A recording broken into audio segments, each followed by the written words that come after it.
Tonight, we're diving into one of the most intense and pivotal rivalries of the 20th century, Stalin versus Hitler. These two powerful dictators reshaped the world through ambition, betrayal, and war. From secret pacts to brutal invasions, their actions ignited the deadliest conflict in human history, World War II. It's a story of power, fear, ideology, and survival that continues to define our modern world. So, before we all get nice and comfortable, take a moment, if you haven't already, to like the video and subscribe to the channel. And let us know where and when you're watching from. Now settle in as we begin this gripping historical journey, and we hope it helps you learn while you sleep. The world in the early 1930s was a place of uncertainty, unrest, and ambition. Across the European continent, political ideologies clashed, borders remained fragile, and the scars of the First World War had barely begun to heal. It was during this tense period that two powerful figures began to rise, each with their own vision of dominance, and each setting the stage for the most destructive conflict in human history, Joseph Stalin and Adolf Hitler. Stalin had already been in power in the Soviet Union for nearly a decade by the time Hitler came to national prominence in Germany. Having taken control after Lenin's death in 1924, Stalin ruled the Soviet Union with an iron grip. His purges, collectivization policies, and cult of personality were already reshaping the USSR into a fearsome totalitarian state. He ruled through fear, surveillance, and absolute loyalty. For Stalin, communism wasn't just an economic system, it was a tool for total control. Meanwhile, in Germany, a country crippled by the Treaty of Versailles, resentment was simmering. The economy was in shambles, national pride had been shattered, and extremist politics were gaining traction. Adolf Hitler, the charismatic leader of the National Socialist German Workers' Party, the Nazis, tapped into that anger. He promised to restore Germany's greatness, defy the Treaty of Versailles, and purge the nation of those he claimed were responsible for its downfall, chiefly Jews, communists, and so-called traitors. By 1933, Hitler had been appointed Chancellor of Germany. Within months, he dismantled democratic institutions, banned political opposition, and established a dictatorship. While the world watched with unease, Hitler rearmed Germany, withdrew from the League of Nations, and began to speak openly about expanding Germany's living space, or Lebensraum, eastward, into territories held by Slavic peoples, especially in Poland and the Soviet Union. These actions did not go unnoticed in Moscow. Stalin, always paranoid and calculating, recognized the danger Hitler posed to Soviet interests. But he also saw opportunity. Stalin believed he could buy time to strengthen the Red Army and modernize his country. More importantly, he viewed the growing tension between the Western democracies and Nazi Germany as a chance to let capitalist powers fight among themselves. If they exhausted each other, the Soviet Union could emerge as the true global victor. Throughout the 1930s, both leaders watched each other carefully. Stalin's Soviet Union denounced fascism publicly, while quietly negotiating arms deals and commercial agreements with Nazi Germany. Hitler, though ideologically anti-communist, respected Stalin's ruthlessness and was wary of provoking the Soviet Union too soon. Tensions escalated in 1936 when civil war broke out in Spain. It became a testing ground for the ideological rivalry between fascism and communism. Hitler and Mussolini supported the fascist forces of Francisco Franco, while Stalin sent aid and advisors to the Spanish Republicans. But even in this indirect confrontation, either side was yet ready for a full-scale war. By the late 1930s, Hitler had already violated the Treaty of Versailles several times.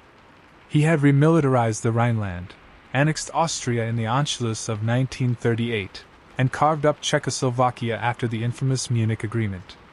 The Western powers, Britain and France, followed a policy of appeasement, hoping to avoid another world war at any cost. But Stalin wasn't appeased. He saw the West in action as weakness. And in Hitler, he saw a dangerous but useful man. The Soviet Union began to explore diplomatic options, and a secret opportunity was about to emerge, one that would change the fate of millions and spark the flames of global war. The world stood on the edge. And behind the scenes, the two most dangerous men in Europe were preparing their next moves that would ignite World War II.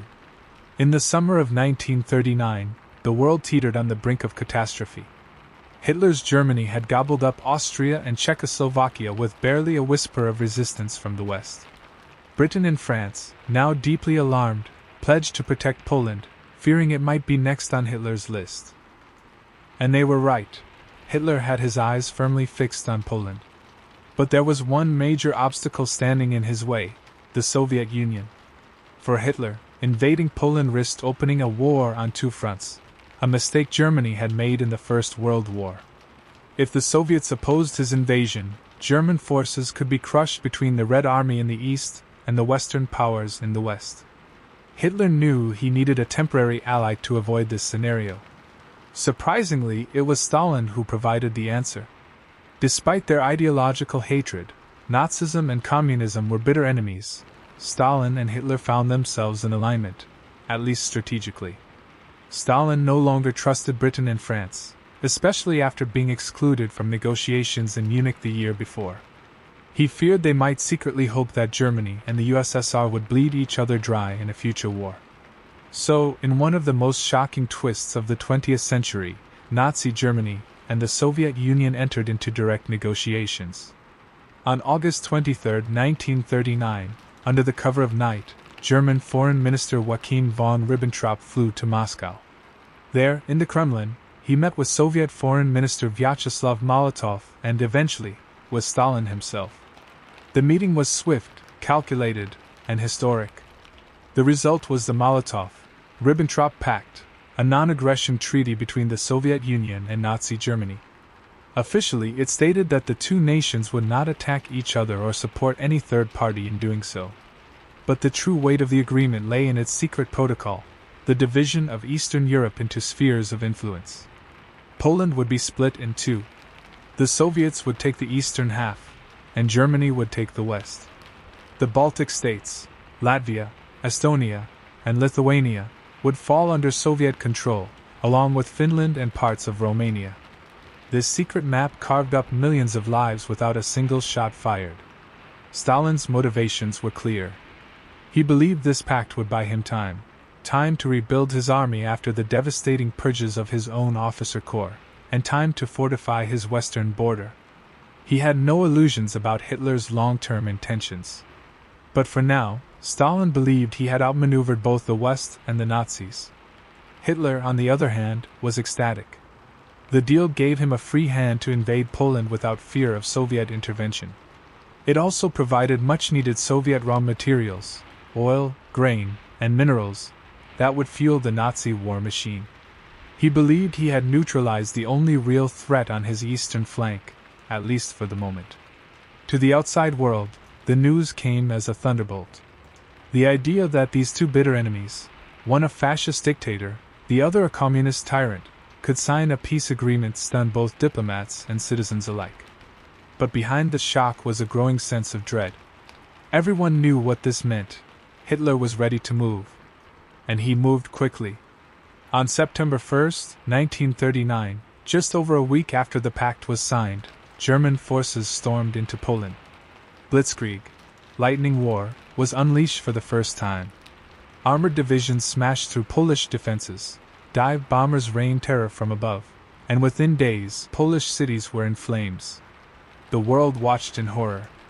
Britain and France, bound by treaty, declared war on Germany on September 3. World War II had begun. But the Soviets remained silent. They were waiting for their moment to strike. As German tanks rolled across the Polish countryside from the west, the Soviet Union was preparing its own offensive from the east. Poland, caught in the jaws of two brutal regimes, had little chance of survival. For 2 weeks, the Poles fought valiantly against the invading Germans. But they were outnumbered, outgunned, and overwhelmed by the speed and ferocity of the Blitzkrieg. Cities fell like dominoes, Warsaw was bombed relentlessly, and communications collapsed. While the Polish military struggled, its leaders clung to a desperate hope that the Western Allies, Britain and France, would launch a full-scale offensive against Germany. But that offensive never came. Then, on September 17, 1939, the second blow landed. The Red Army, following the secret agreement of the Molotov-Ribbentrop Pact, invaded Poland from the east. Stalin claimed his intervention was to protect ethnic Ukrainians and Belarusians, as the Polish state had ceased to exist. In reality, it was a pre-planned conquest, and Poland was now being torn in two. Polish soldiers were stunned. Many units that had retreated eastward to regroup were now caught in a deadly trap. They fought bravely but were quickly overwhelmed by the massive Soviet force. The Polish government fled the country, eventually taking refuge in London. Civilians were left to face the consequences. In the weeks that followed, Poland was erased from the map, its land divided between two tyrants. But the occupation wasn't just about territory, it was about people. And both Hitler and Stalin made it clear that those who remained would suffer. In the German-occupied West, the Nazi regime immediately implemented a campaign of terror. Intellectuals, clergy, and anyone suspected of resisting were rounded up, imprisoned, or executed. Jewish communities were forced into ghettos, setting the stage for the horrors of the Holocaust. In the Soviet-controlled East, Stalin unleashed the NKVD, the secret police, to crush any trace of Polish nationalism. Tens of thousands were arrested. Thousands of Polish officers, professors, and civil servants were executed in the forests of Katyn and other hidden sites. Hundreds of thousands more were deported to gulags in Siberia and Kazakhstan, often with little warning and no trial. Despite being temporary allies, Hitler and Stalin never trusted each other. Their ideologies were fundamentally opposed, and both men believed the other was simply a stepping stone to greater dominance.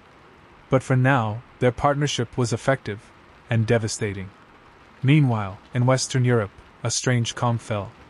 Though Britain and France had declared war on Germany, there was little military action. This period, known as the Phony War, left the world watching, waiting, and unsure of what would come next. Back in Moscow, Stalin solidified his gains. The Baltic states were pressured into allowing Soviet military bases on their soil. Finland refused, leading to the Winter War in late 1939. The Soviets invaded, expecting a swift victory. Instead, they faced fierce resistance. Finnish soldiers, vastly outnumbered and outgunned, used guerrilla tactics and the freezing terrain to stall the Red Army. It was a costly embarrassment for Stalin and exposed the weakness of his purged military leadership. Though the Soviets eventually forced Finland to cede territory in early 1940, the price had been high. And in Berlin, Hitler took note. The Red Army, he believed, was not as formidable as Stalin claimed. Perhaps, when the time was right, the Soviet Union could be destroyed. But for now, the uneasy alliance between Hitler and Stalin held. Europe was falling under authoritarian rule, and both men believed they were in control of the game. They were wrong. The seeds of betrayal had already been sown. By early 1940, Stalin and Hitler were each consolidating their gains. The two dictators, though suspicious of one another, continued to cooperate, on the surface. Trade agreements flowed between Berlin and Moscow. Soviet oil, grain, and raw materials kept the German war machine alive. In return, the Soviets received German military equipment and technology. But beneath this cooperation simmered mutual hatred and inevitable betrayal. For Stalin, the pact with Hitler was always a temporary tactic. He believed war with Nazi Germany was unavoidable but thought he had time, perhaps several more years, to prepare. Meanwhile, he continued to fortify the Soviet Union's western borders. He annexed the Baltic states outright, Estonia, Latvia, and Lithuania, by mid-1940 and absorbed parts of Romania. Soviet troops marched in, staged puppet elections, and swiftly incorporated these nations into the USSR. These moves alarmed Hitler. Though the Molotov-Ribbentrop Pact had outlined spheres of influence, Stalin was now pushing beyond them. More importantly, Hitler saw the Soviet expansion as encroachment on territory he considered part of his future conquest, Lebensraum. But at the moment, Hitler had other priorities. In April 1940, Hitler launched his Western offensive. Germany invaded Denmark and Norway, securing control of the North Sea and iron ore shipments. Then, in a stunning and rapid assault, German forces smashed through Belgium and the Netherlands and bypassed the heavily defended Maginot Line in France. In just 6 weeks, France, one of Europe's great powers, was defeated. Paris fell in June. The world was stunned. Hitler stood triumphant. Only Britain remained defiant, with Winston Churchill now leading the resistance. As German bombs rained down on London during the Blitz, Hitler briefly turned his attention to diplomacy. In November 1940, Stalin's foreign minister, Vyacheslav Molotov, traveled to Berlin. Officially, the purpose was to discuss further cooperation. Unofficially, Molotov was there to feel out German intentions and to assert Soviet interests in Eastern Europe and the Balkans. The meeting was tense. Molotov demanded Soviet influence over Finland, Bulgaria, and access to the Dardanelles Strait. Hitler was furious. These demands clashed with his own strategic plans in southeastern Europe. The meeting ended without resolution. And when Molotov returned to Moscow, Hitler made a decision he had been quietly considering for months. He would invade the Soviet Union. Operation Barbarossa, the largest military invasion in history, was born in Hitler's mind that winter. He believed the Red Army was weak, Stalin was incompetent, and that a quick, decisive strike could destroy the USSR in a matter of months. Hitler saw communism as a racial and ideological enemy that had to be crushed. And now, with the West subdued, he was ready to strike east. But Stalin remained in denial. Despite growing intelligence from his own agents, the British, and even German defectors, he refused to believe Hitler would violate their pact. He saw the Nazi-Soviet alliance as useful and assumed Hitler wouldn't risk a two-front war while Britain was still in the fight. To reinforce the illusion of peace, Stalin continued shipping resources to Germany, even as German troops quietly massed along the Soviet border. Entire German armies, hundreds of divisions, thousands of tanks and aircraft, moved into position. And still, Stalin refused to believe the warnings. By mid-1941, the German military buildup along the Soviet frontier was impossible to ignore. Yet Stalin issued no orders to prepare. He feared provoking Hitler. His army, though vast, was poorly led and still recovering from his purges. The Soviet border defenses were thin, outdated, and poorly coordinated. The trap was nearly set. In Berlin, the countdown to war had already begun. Operation Barbarossa was not just a military campaign, it was an ideological crusade. And soon, the fragile alliance between Hitler and Stalin would collapse in a storm of blood and fire. On the morning of June 22, 1941, the silence along the vast eastern frontier shattered. Without a formal declaration of war, German forces crossed into Soviet territory in a massive surprise attack. This was Operation Barbarossa, Adolf Hitler's most ambitious gamble, and the largest land invasion in history. More than 3 million German soldiers surged across a front stretching over 1,800 miles, supported by thousands of tanks, artillery units, and aircraft. Alongside them came troops from Germany's allies, Italy, Hungary, Romania, and Finland. Their objective was clear: the total destruction of the Soviet Union. The attack began at 3:15 a.m. Soviet troops were caught off guard. Some had been forbidden to respond to earlier German provocations for fear of provoking Hitler. Ammunition was locked away. Tanks were low on fuel. Aircraft sat exposed on runways. Within hours, hundreds of Soviet planes were destroyed, still on the ground. Communications collapsed. Confusion reigned. Stalin was stunned. When his generals rushed to brief him, he reportedly sat in silence. For hours, he refused to address the nation. The man who had ruled through fear now seemed frozen by his own disbelief. His trust in Hitler, his refusal to heed warnings, had left the Soviet Union exposed to annihilation. And yet, even in those first days of chaos, something unexpected happened: the Soviet people began to resist. Though overwhelmed, Soviet soldiers fought fiercely. In places like Brest Fortress, defenders held out against hopeless odds, becoming symbols of Soviet resilience.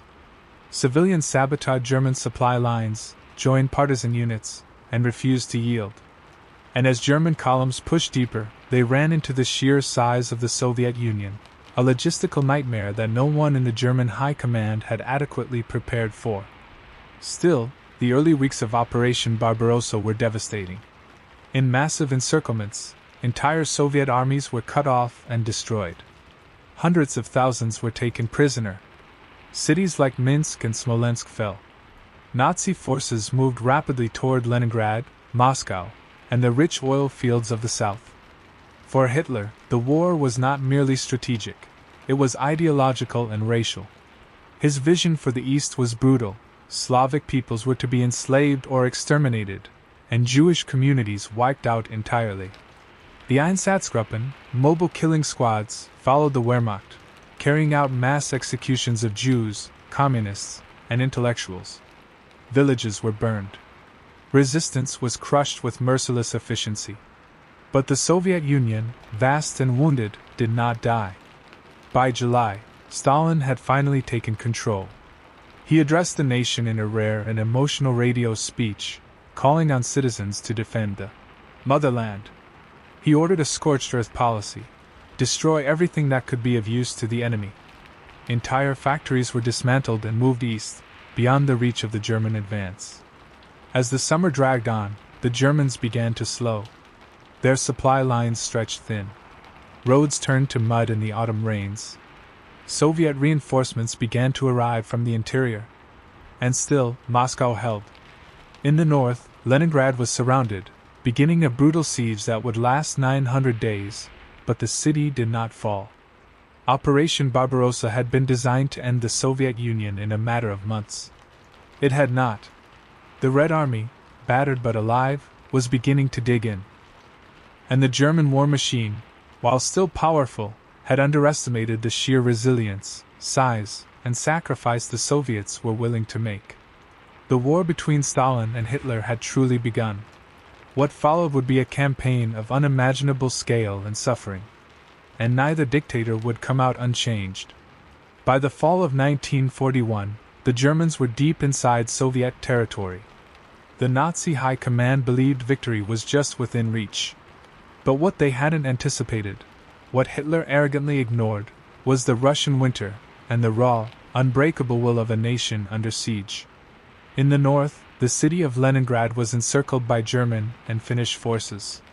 Hitler didn't plan to capture the city. He planned to starve it into submission. Railways were cut, roads bombed, and food supplies dwindled. The siege of Leningrad, one of the longest and deadliest in modern history, had begun. Inside the city, over 2.5 million civilians were trapped. By the first winter, they were eating wallpaper paste and sawdust bread.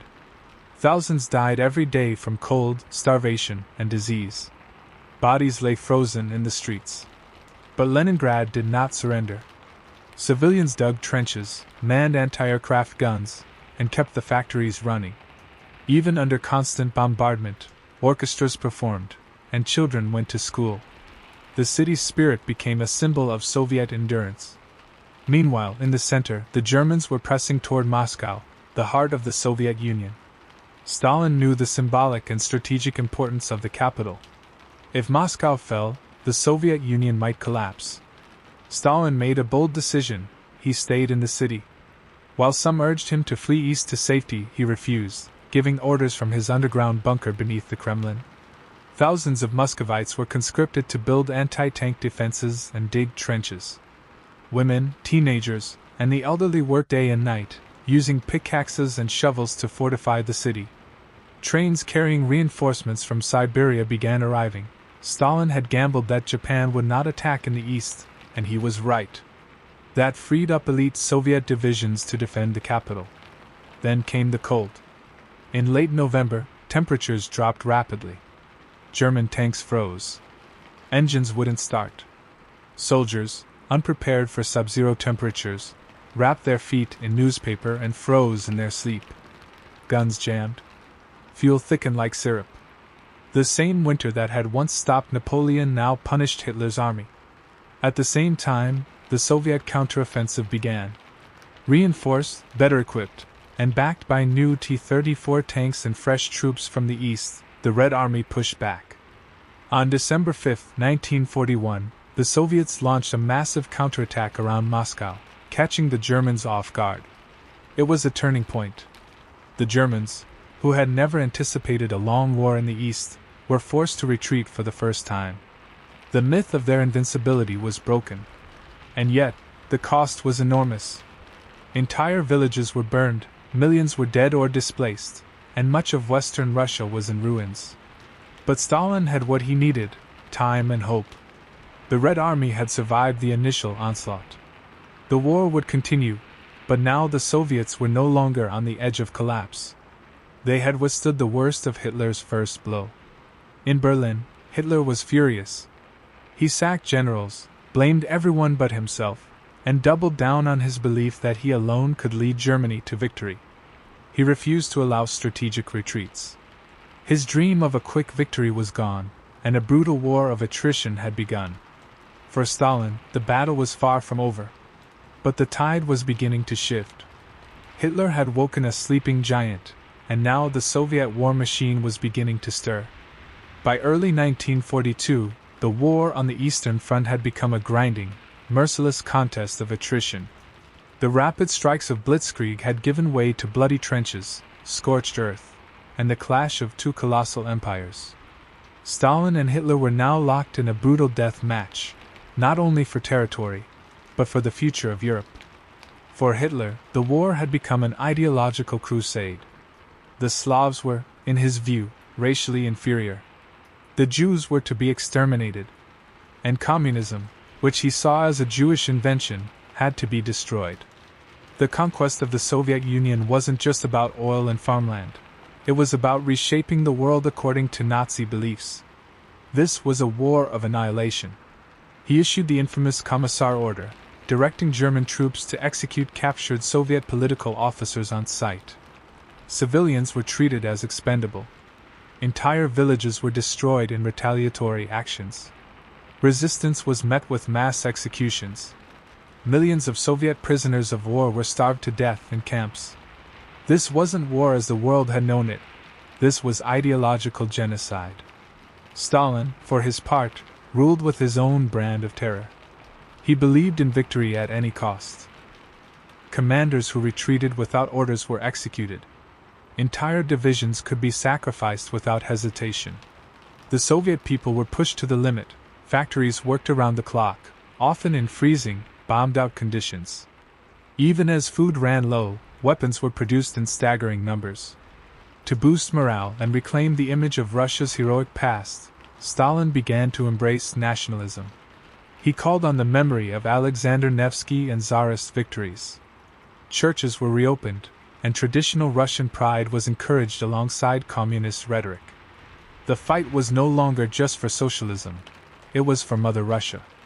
But for ordinary people, the suffering was beyond imagination. Families were torn apart, homes destroyed, and cities laid to waste. In occupied territories, civilians were caught between two ruthless regimes. Those who welcomed the Germans as liberators quickly discovered their mistake. The Nazis had no interest in freedom. Villages were emptied. Jews were slaughtered. Entire populations were displaced. By the summer of 1942, Hitler believed he still had a path to victory. Moscow had not fallen, but the German army had regrouped. He launched Case Blue, a new offensive aimed at seizing the oil fields of the Caucasus and cutting off Soviet resources. Simultaneously, his forces advanced on a city that would become one of the most symbolic and devastating battlefields of the entire war, Stalingrad. Stalin, knowing the city bore his name, made a fateful decision. Stalingrad would not fall. He poured troops into its defense, knowing it would become a matter of pride and psychological warfare. The Red Army was ordered to hold the city at all costs. As German troops entered Stalingrad in the late summer of 1942, they found themselves in a nightmare of urban warfare. Every street, every building, every basement became a battleground. Soviet snipers picked off German officers. Soldiers fought hand-to-hand in collapsed factories and burned out apartment blocks. The Volga River ran red with blood. For Hitler, the city had become an obsession. He diverted more and more forces to take it, convinced its fall would break Soviet morale. For Stalin, it was a crucible in which the Red Army would be reborn. Neither man would back down. And so the fate of the Eastern Front, perhaps even of World War II itself, began to hinge on a shattered, burning city along the Volga River. The world watched as two titans fought for control not just of land, but of history itself. By the fall of 1942, the battle for Stalingrad had become a grotesque symbol of total war. The city, once a bustling industrial center on the Volga River, was now reduced to rubble. Fires burned day and night. Smoke filled the sky. The air stank of death and gunpowder. German and Soviet forces clashed in savage, close-quarter combat, often fighting over the same building multiple times in a single day. Hitler had ordered Stalingrad to be taken at all costs, convinced that capturing the city named after his enemy would shatter Soviet morale. For Stalin, surrender was unthinkable. He declared, "There is no land beyond the Volga," and sent wave after wave of troops to defend every street, every floor, every pile of bricks. Soviet soldiers arrived under relentless artillery fire, many with barely any weapons, told to pick up rifles from the dead. Retreat was forbidden. Commissars stood behind the lines with pistols drawn. Yet the defenders held on. Their grit became legendary. Snipers, like the now famous Vasily Zaitsev, turned the city into a sniper's paradise, turning ruins into traps for unsuspecting German patrols. The German Sixth Army, commanded by General Friedrich Paulus, pushed deeper into the city. But in doing so, they became overextended. Supplies grew scarce. Ammunition ran low. Winter approached again, and with it, the bitter cold. Yet Hitler refused to allow a retreat. He believed victory was imminent. He believed wrong. Far from the chaos of Stalingrad, Stalin and his generals had been planning something massive. Using deceptive troop movements and misinformation, the Soviets prepared a massive counteroffensive known as Operation Uranus. The goal was not to attack the Germans head-on, but to strike the weaker Axis flanks, held by Romanian and Hungarian forces, north and south of the city. On November 19, 1942, the Soviet hammer fell. Within days, two massive Red Army fronts encircled the entire German Sixth Army inside Stalingrad. Over 250,000 German and Axis troops were trapped. Hitler ordered them to stand and fight, promising they would be resupplied by air. But the Luftwaffe, already stretched thin, couldn't deliver enough supplies to sustain them. Inside the pocket, known as the Kessel, conditions deteriorated rapidly. Soldiers froze and starved. Wounded men lay in unheated buildings with no medicine. Ammunition dwindled. Morale collapsed. General Paulus pleaded for permission to break out, but Hitler refused. In Moscow, Stalin sensed the moment had come. Soviet forces tightened the noose, grinding down the trapped army day by day. In January 1943, a final offensive crushed the last German resistance. On January 31st, General Paulus, recently promoted to Field Marshal by Hitler with the expectation he would fight to the death or commit suicide, surrendered instead, becoming the first German Field Marshal to do so. The defeat at Stalingrad was catastrophic. Germany lost nearly 300,000 troops, dead, wounded, or captured. It was the first major, undeniable crack in the Nazi war machine. The myth of German invincibility was shattered. Across Europe, resistance movements grew bolder. In Britain and the United States, hopes surged. For Stalin, it was a moment of personal and national triumph. He had stopped Hitler's eastward march. The Red Army had not only survived but turned the tide. From this point forward, the Soviets would begin a relentless push westward, driving the invaders out of Soviet lands, one city at a time. And for Hitler, it marked the beginning of a long, humiliating decline. The war he started, the betrayal he committed, and the hatred he fed had now begun to turn against him. After the stunning Soviet victory at Stalingrad, the balance of power on the Eastern Front shifted dramatically. Hitler had gambled everything on that one city, and lost. The German army, once feared and seemingly unstoppable, was now bleeding, retreating, and desperately trying to hold its ground. Meanwhile, Stalin, having absorbed unimaginable losses, finally saw the momentum swinging in his favor. Throughout 1943, the Red Army pressed its advantage. Soviet industry, relocated deep into the Urals, churned out tanks, aircraft, and ammunition at unprecedented rates. Soviet military leadership, once hollowed out by Stalin's purges, had matured under fire. Commanders like Zhukov, Konev, and Rokossovsky had proven themselves in the crucible of war. Now, with numbers, skill, and morale on their side, they prepared to push westward. But Hitler wasn't ready to give up. He needed a new victory to restore confidence and stabilize his collapsing front. So he planned a massive offensive near a Soviet-held city called Kursk, an area that jutted into German lines. It would be the largest tank battle in history. Hitler believed that, with a concentrated strike, he could break the Red Army's back once again. But Stalin had been expecting this. Through intercepted intelligence and careful observation, he knew exactly where the Germans would attack. Instead of advancing blindly, the Soviets built elaborate defensive belts, with trenches, mines, tank traps, and hidden artillery spread across hundreds of kilometers. It was a trap. The Battle of Kursk began in July 1943. German panzers rolled into heavily fortified Soviet lines, and they were met with relentless firepower. For weeks, both sides suffered staggering casualties. At the height of the battle near Prokhorovka, thousands of tanks clashed in close combat, kicking up dust and smoke so thick that pilots couldn't see targets from the air. Despite initial gains, the German offensive bogged down. Soviet reserves launched powerful counterattacks, and soon, the Red Army had turned defense into offense. The Germans began to retreat, again. Kursk was Hitler's last major offensive in the east. From that point forward, the Germans would remain on the defensive. The myth of German technical superiority had been broken. The Soviets had not only survived, it was now clear they could win. The victory wasn't just military, it was political.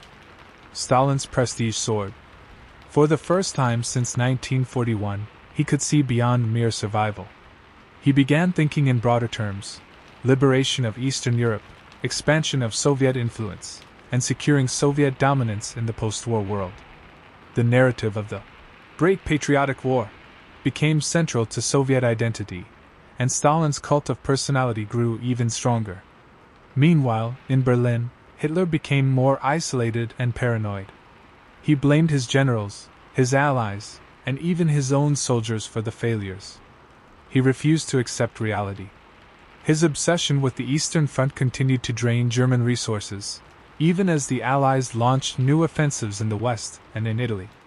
But Hitler's biggest mistake had already been made, invading the Soviet Union and underestimating Stalin's resolve. The Red Army was now vast, brutal, and determined. Cities that had once fallen to the Wehrmacht, Kharkiv, Kiev, Smolensk, were being retaken one by one. With each step westward, Soviet soldiers left behind a trail of shattered buildings, mass graves, and burning hatred. By the end of 1943, the Soviet Union had reclaimed a large portion of its territory. The road to Berlin was long and filled with blood, but Stalin could see its distant silhouette on the horizon. The tide had turned. Stalin and his Red Army were no longer the defenders, they were the avengers. By early 1944, the Soviet Union had emerged from the shadow of annihilation. What had begun as a desperate struggle for survival had transformed into a full-blown counter-invasion. Stalin, once cornered and cautious, now stood as one of the most powerful men in the world, commanding an army that stretched from the icy forests of Finland to the burning plains of Ukraine. And the Red Army was moving west. The liberation of Soviet territory was brutal and unrelenting. As towns and villages were retaken, Soviet soldiers uncovered the horror left behind by the Nazi occupation: mass graves, destroyed communities, and the shattered remains of families. Every burned home, every dead child, every mass execution site fueled a deep, personal rage. This was no longer just about defeating Hitler. It was about revenge. Stalin fed that fury. Propaganda painted the war as a sacred mission. Every soldier was told, We are going to Berlin! And Berlin was where Stalin's eyes were fixed. The offensive pushed into Poland by summer 1944. Cities like Lublin, Białystok, and Lwów were taken back in thunderous campaigns. Alongside the Red Army came the NKVD, reasserting Soviet control and crushing any sign of nationalist resistance. Stalin had no intention of simply liberating Eastern Europe. He planned to occupy it. The West took notice. In June 1944, the Allied invasion of Normandy finally opened the long-promised Second Front in France. Now, Hitler was truly caught in a two-front war, just as he had feared. But it was the Eastern Front that remained the most lethal, the most personal, and the most decisive. Through the rest of 1944 and into 1945, the Red Army advanced with unstoppable momentum. Cities fell in quick succession: Warsaw, Budapest, Vienna. Each battle more intense than the last. Stalin demanded speed, but also spectacle. He wanted to show the world that it was his army, his sacrifice, that had crushed Nazi Germany. Meanwhile, Hitler was unraveling. He refused to leave Berlin. He moved phantom divisions across maps, gave impossible orders, and placed his hopes in miracle weapons that didn't exist. His once loyal allies abandoned him. Mussolini was dead. The Eastern Front was collapsing. And still, he clung to the belief that Germany could somehow turn the tide. By April 1945, the Soviets reached Berlin. Stalin sent 2.5 million soldiers into the final battle. The city was defended by old men, young boys, and remnants of the shattered Wehrmacht. Hitler's dream of a 1,000-year Reich was ending in fire, rubble, and suicide. The Battle of Berlin was apocalyptic. Soviet artillery pounded the city day and night. Tanks rolled through streets lined with the dead. House-to-house combat turned entire neighborhoods into killing zones. German civilians cowered in basements. The Red Army, driven by vengeance and trauma, showed little mercy. On April 30, 1945, as Soviet troops closed in on the Reich Chancellery, Adolf Hitler took his own life in his underground bunker. A few days later, Berlin fell. On May 9, 1945, the Soviet Union celebrated Victory Day. The war in Europe was over. Stalin had triumphed over Hitler. But the cost was unimaginable: over 27 million Soviet lives, entire regions destroyed, and a legacy soaked in blood. The alliance between the two most brutal men of the 20th century had ended in betrayal and mutual devastation. Yet from the ashes of that conflict, Stalin emerged not just as a survivor, but as a global superpower. The Cold War loomed. New enemies would come. But the story of how World War II began, and how it was nearly lost, was forever shaped by two men whose ambition, cruelty, and ideologies collided on the battlefields of Eastern Europe.